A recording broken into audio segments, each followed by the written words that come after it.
all design. Nigel had worked carefully with Darius Khondji in designing the film so that the lighting was integrated into the set.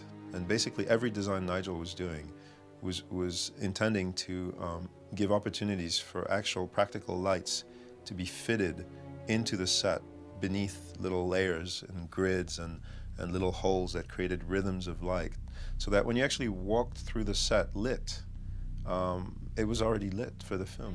There's nothing to do. You just walk through, and Darius had already worked out with Nigel exactly where the lights were going.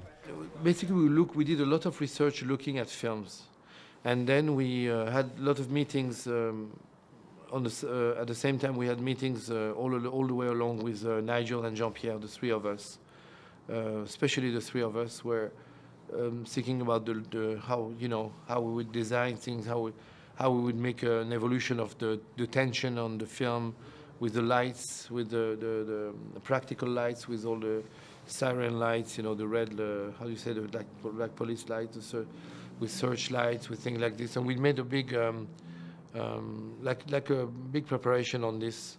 Nigel came up with very complex sets. They were very, like Chinese puzzles, the spaceships and everything, although they were slotted together. At the time, I think Nigel had done Judge Dredd, and I think Fox went to Jean-Pierre and said, "We'd like you to look at some of the people we're thinking about." So when I said Nigel had done Judge Dredd, that's what he'd done as a production designer, but he'd actually worked for many years as Anton Furst's assistant. And as such, he'd worked on movies like Full Metal Jacket and Batman. Nigel Phelps, I met this guy, he's so close to me. When he brought me the first sketches, it was for Batman, I think. And it was exactly a kind of continuity of the harbor of the City of Children.